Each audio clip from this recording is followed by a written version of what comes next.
हाँ पुत्र, क्या कहा था तुमने? इस लो स्तंभ में तेरा विष्णु है। यदि इस लो स्तंभ में तेरा विष्णु है तो जा गले लग इसके, जा।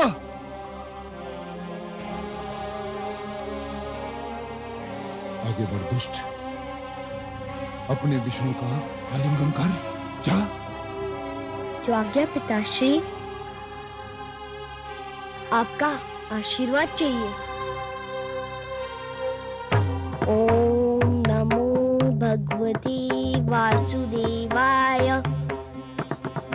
ओम नमो, ओम नमो।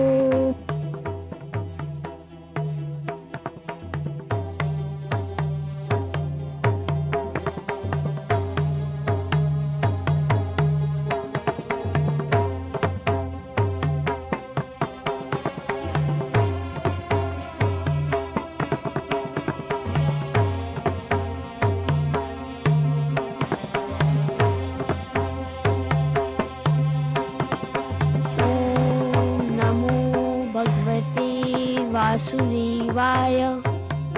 ओम नमो भगवते वासुदेवाय।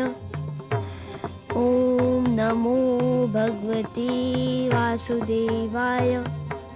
ओम नमो भगवते वासुदेवाय।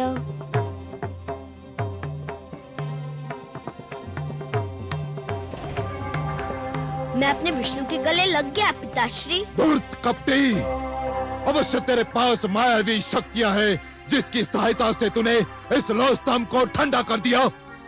सैनिकों, बांध दो इसे इसी खंबे से। आज मैं इसके प्राण लेकर ही दम लूंगा। बांध दो इसे।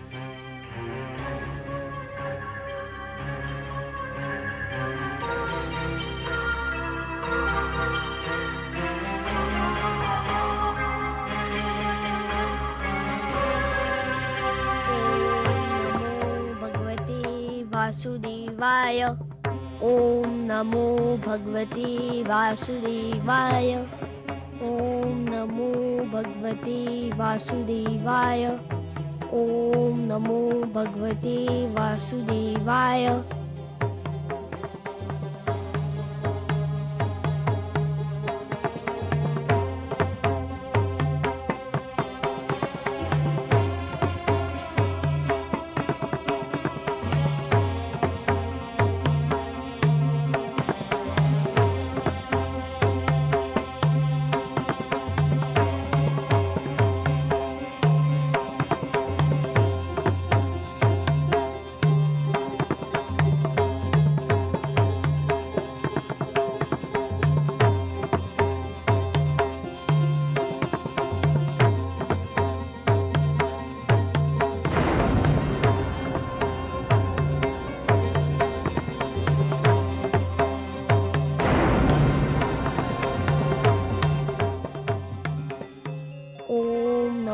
भगवते वासुदेवाय।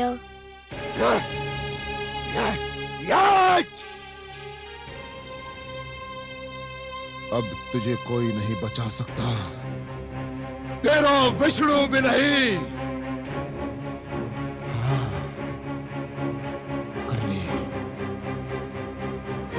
कर ले अपने विष्णु का मन भर के स्मरण कर ले।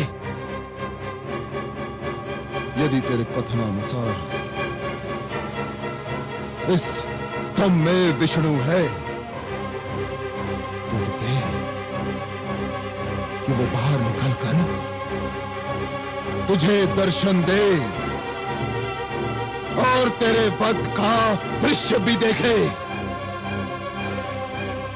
तो जीवित नहीं बचेगा प्रहलाद, अब तू जीवित नहीं बचेगा।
उतारो दो।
छोड़ दे मुझे, छोड़ दे।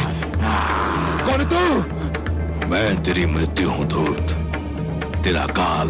नहीं, ये नहीं हो सकता। मैं नहीं मर सकता। मैं भगवान हिरण्यकशिपु हूं। मैं नहीं मर सकता। क्यों नहीं मर सकता दुष्ट? क्या तूने किसी माता के गर्भ से जन्म नहीं लिया है? ब्रह्मा जी ने मुझे वरदान दिया है। क्या वरदान दिया है? कि ना मैं दिन में मर सकता हूं, रात्रि में। तो देख दुष्ट, इस समय न दिन है ना रात्रि, ये संध्या काल की बेला है।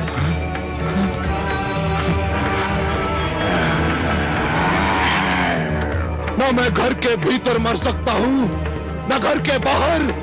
तू न घर के भीतर है न घर के बाहर, तू इस समय चौखट पर है।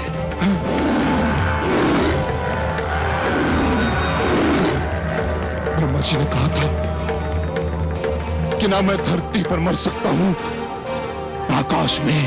ब्रह्मा ने सत्य कहा था।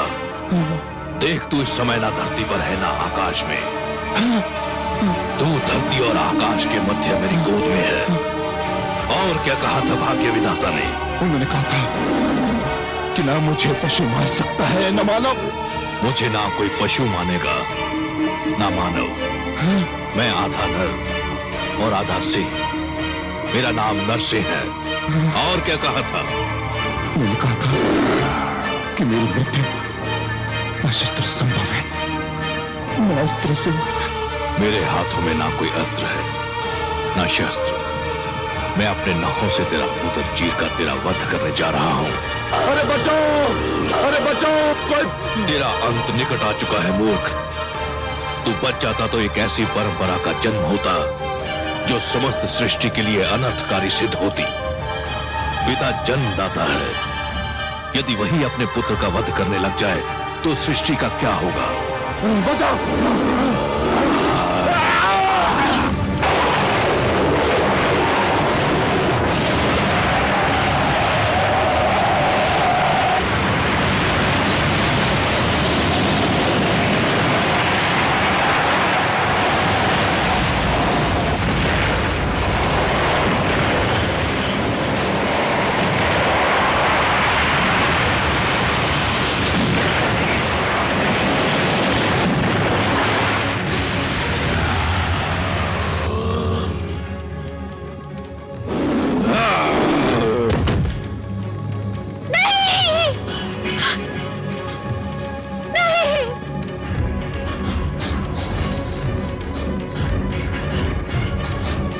पापी, महापापी, अधर्मी, तूने मेरे भक्तों, संतों, महात्माओं और सत्य के पथ के पथिकों का जीवन संकट में डाल दिया था। मेरी ही इच्छा से प्रहलाद जैसे भक्त का जन्म असुरकुल में हुआ, ताकि तेरे अभिमान को तेरा ही रक्त ललकारे और संसार को यह ज्ञान भी हो कि असुरों में भी महापुरुषों का जन्म संभव है। हे नराधम, तूने ब्रह्मा से छल द्वारा एक वरदान क्या मांग लिया तूने वास्तव में यह समझ लिया कि तुझे मृत्यु से मुक्ति मिल गई। मूर्ख, परमेश्वर के अतिरिक्त जन्म और मृत्यु के चक्र से कोई मुक्त नहीं है। तेरे मन में यह भ्रम समा गया कि तू श्रेष्ठ है, तू सर्वशक्तिमान है। हे दुर्बुद्धि, हे दुर्मते, केवल ईश्वर श्रेष्ठ है। ईश्वर, केवल ईश्वर सर्वशक्तिमान है, केवल ईश्वर सर्वशक्तिमान है।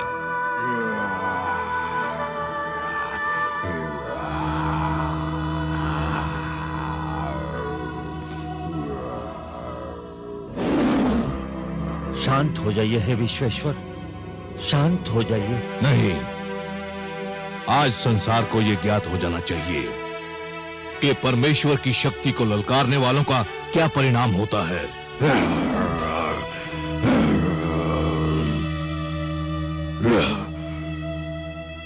हे जनार्दन, हे लक्ष्मीपति, दुष्ट हिरण्यकश्यप अपने परिणाम को पहुंच गया है।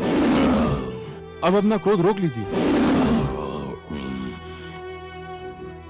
नहीं, अभिमानियों को यह ज्ञात हो जाना चाहिए कि उनका अभिमानी सिर किस प्रकार पैरों तले रौंदा जाता है।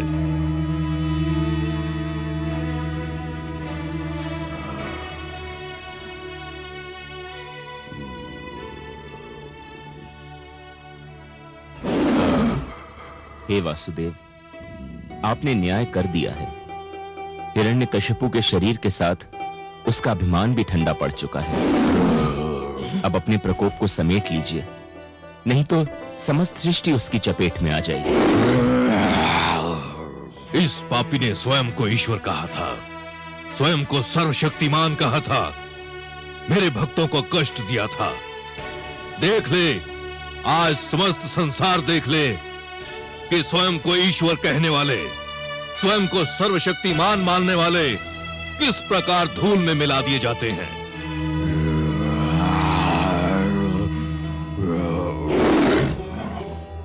हे दया निधान, हे कृपा सागर, हे करुणा सिंधु, मैं जानती हूँ जब मानवता पे कोई संकट आता है, जब कोई आपके भक्तों को सताता है, तब आपके मन में क्रोध का ज्वार उमड़ता है। परंतु हे सर्वेश्वर, आपके भक्तों के शत्रु को आपने अपने हाथों से मारा है। अब तो आप शांत हो जाइए। कैसे शांत हो जाऊं? अधर्म को कैसे सहन कर लूं? अधर्म मेरे समक्ष मृत पड़ा है और अधर्म को तो मैं मृतक रूप में भी नहीं देख सकता।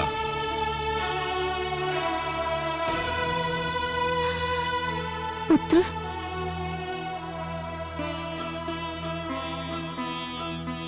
पुत्र, इनके क्रोध का कारण है तुम्हारा कष्ट। केवल तुम ही इनके क्रोध को शांत करा सकते हो। यदि इनका क्रोध शांत नहीं हुआ तो प्रलय आ जाएगी, सारी सृष्टि संकट में पड़ जाएगी। आओ पुत्र। ओम नमो भगवते वासुदेवाय।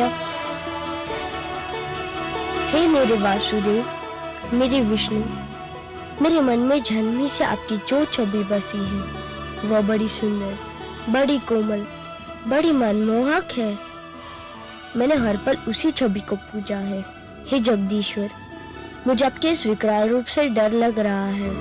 मैं जानता हूँ आपके क्रोध का कारण है मुझे दी जाने वाली यातनाएं, मुझे पहुँचाया जाने वाला कष्ट। उन यातनाओं और कष्ट का आपकी कृपा से अंत हो चुका है।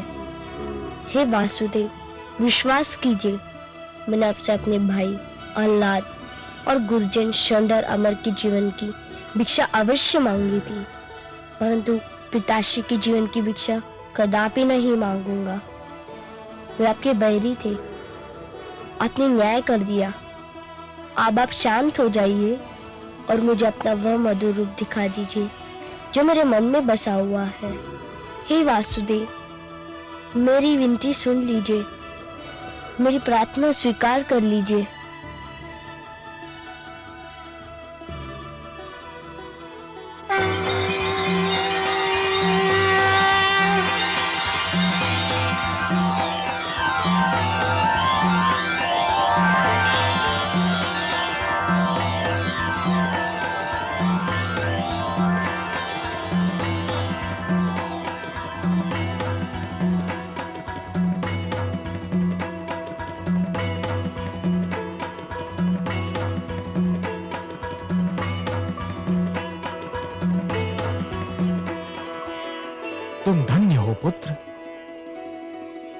तुम धन्य हो।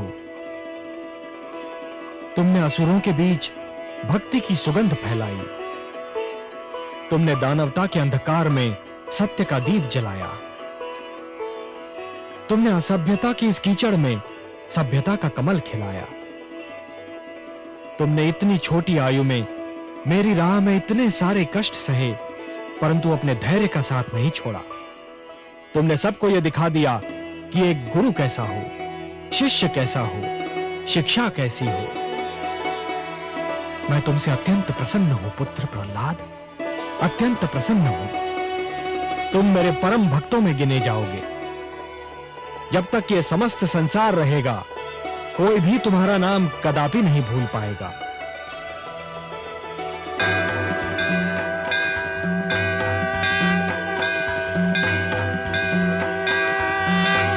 परित्राणाय साधूनां विनाशाय च दुष्कृतां धर्म संस्थापनार्थाय संभवामि युगे युगे।